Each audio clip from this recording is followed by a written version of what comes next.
Wrestling is won through your lower body. When it comes to wrestling, finishing your shots, your sprawls, picking somebody up, riding up top, or even just having the conditioning to continue to push further, you're gonna have to train your legs incredibly hard. In today's video, I'm gonna give you my top 11 exercises for your lower body. So if you're a wrestler or a coach of a wrestler, these are 11 exercises you need to be training more than likely all year round to improve your mat performance. Let's go.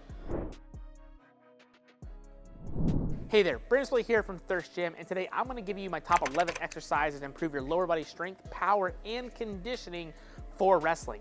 As a former wrestler myself and working with dozens of wrestlers every single year at my strength and conditioning facility, I've realized that the lower body strength, power, and conditioning is what separates the best wrestlers from others. They're able to push harder in matches, they're able to perform better in terms of their strength and power, and be able to dominate their opponents on the mat.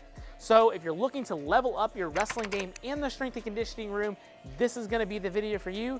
Let's go. Really quick, before we get into the exact exercises here, I want to let you know we're gonna lump these into three primary categories. The first one's gonna be more explosive and power-based. So this is gonna work on being powerful with certain exercises and making sure that you're able to finish shots and have that speed and that immediate go when you need it. Number two is going to be your general strength, focusing on just being stronger. These are probably going to be more of your compound-based lifts that you're probably a little more familiar with. And then number three is going to be accessory/conditioning exercises that are primarily lower body derivative that's going to aid your wrestling performance. So while these things can be important to help your performance, they're also going to be lower on the tier list and probably less of importance, but doesn't mean that you shouldn't do them, but still making sure that you can implement them somewhere in your training program so that you can see the benefits of the conditioning or added size if you need it. Exercise number one is going to be the trap bar jump or hex bar jump that you're going to use to perform triple extension and power from your lower body.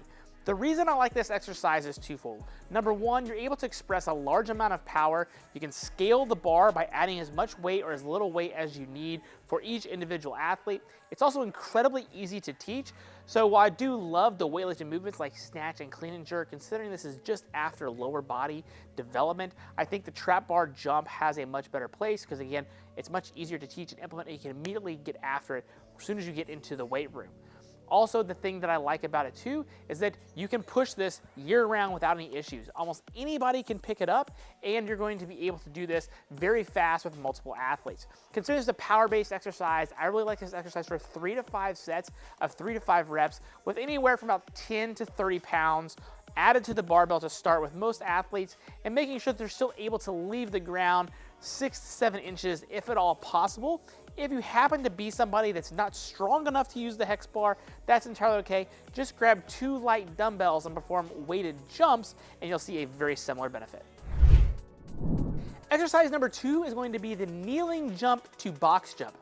This exercise I love because it is a little bit more wrestling specific. It's going to have you actually down on your knees in the position that you're going to be when you're in the down position in the middle of your match. And what we're trying to focus on here is violent hip extension, primarily using the glutes and the hamstrings to drive our hips up into that standing position. And while you're not going to do this exactly in the match, you do want that violent hip extension to be able to work to get up and fight for hand control. And then we're going to follow that up with just a box jump after it, still working on a full triple extension. So we're applying 2 exercises combined, still getting the triple extension aspect, but really focusing on the hip drive out of that position.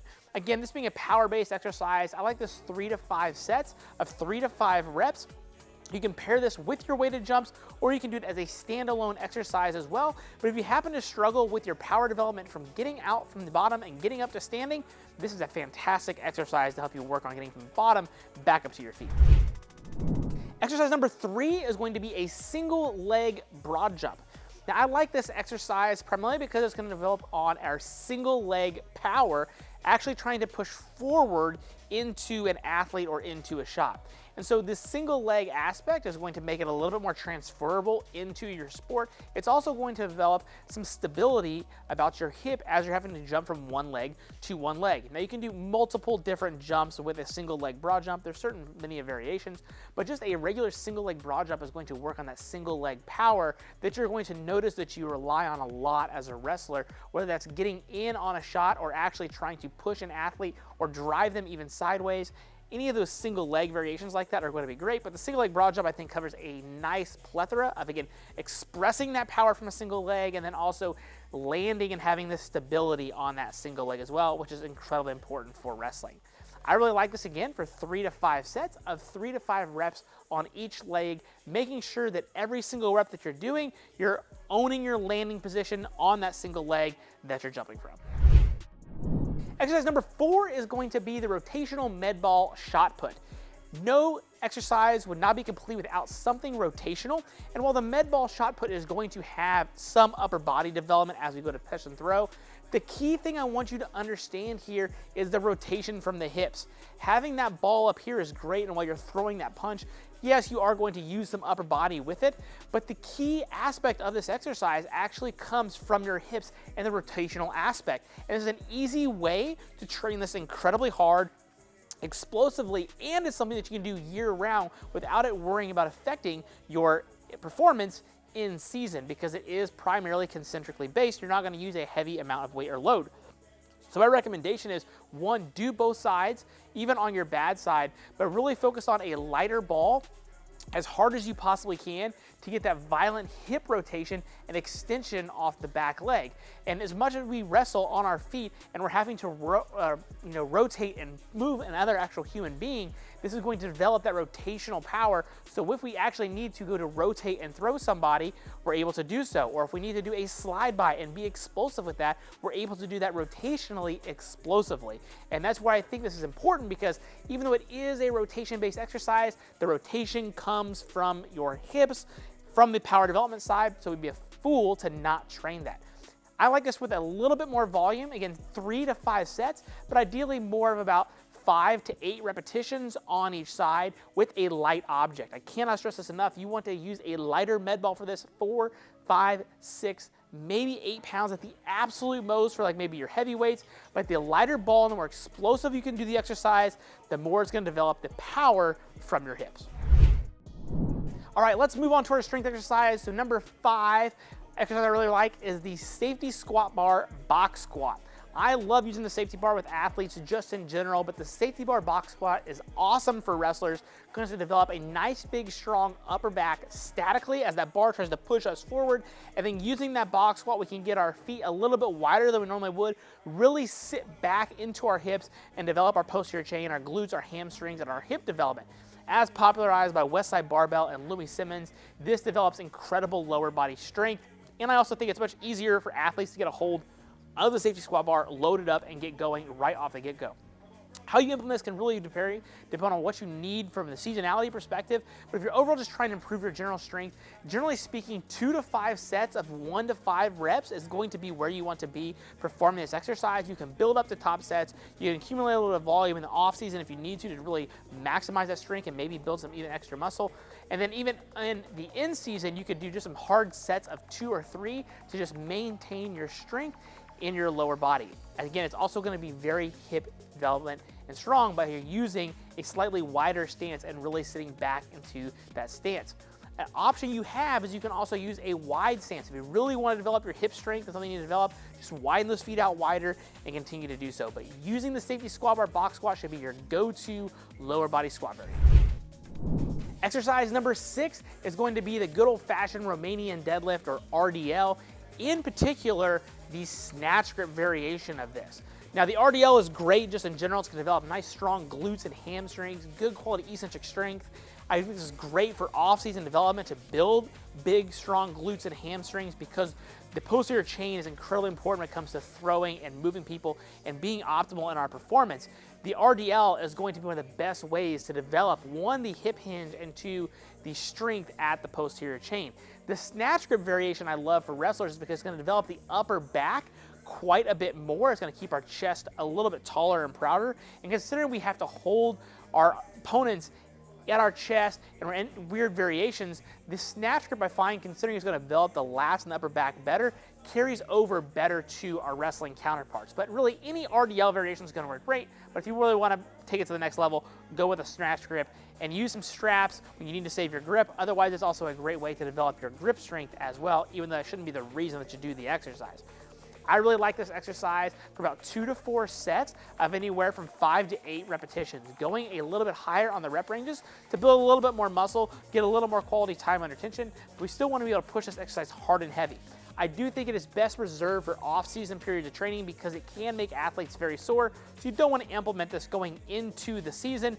Do this well out into the off-season, like in the summer, to really develop that up, so then you can go back to other clean snatch variations as your main pull variations, or even an actual true deadlift variation to maintain that strength, which is a little more concentric oriented.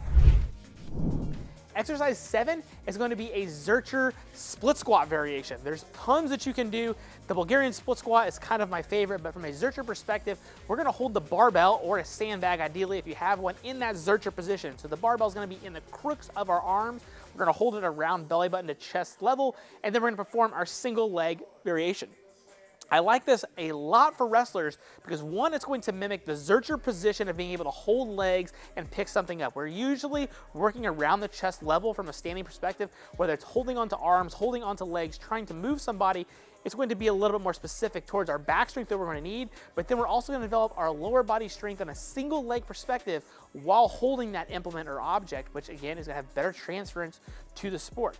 Again, I really like Bulgarian split squats because I think it's going to tag the glutes and hamstrings a little bit more, making it a little more posterior chain dominant for wrestling. But again, you could also just do regular walking lunges, reverse lunges, split squats, and step-ups are all also great exercises that you can do holding that Zercher position with your split squats. Consider this more of an accessory-based exercise. I really like this for like 2 to 4 sets of more of that 6 to 10 rep range. You can certainly push these heavier to the 5s if you really need to.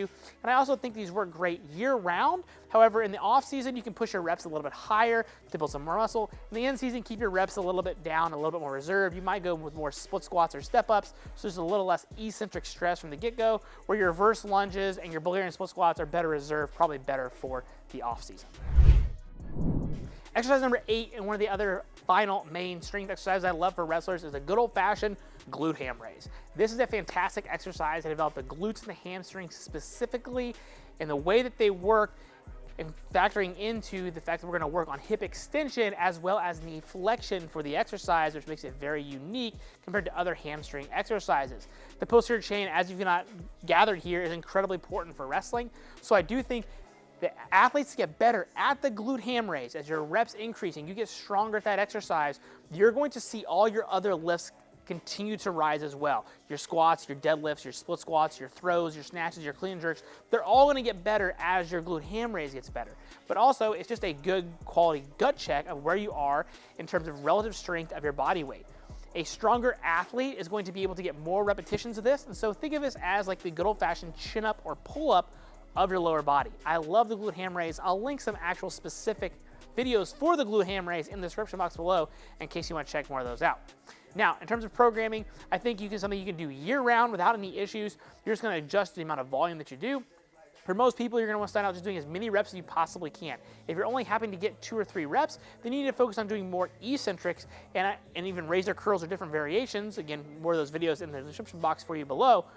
But build up to where you can do hard sets of 8 to 10 with just body weight, and now you're in a good spot. Now you can start to load the exercise to make it a little bit stronger. Your goal with the glute ham raise, in my opinion, is you should be able to hit 10 to 15 unbroken reps at almost any point during the year. And if you can do that, that's going to ensure that you've got a strong enough posterior chain to really maximize many of the other exercises we've got here.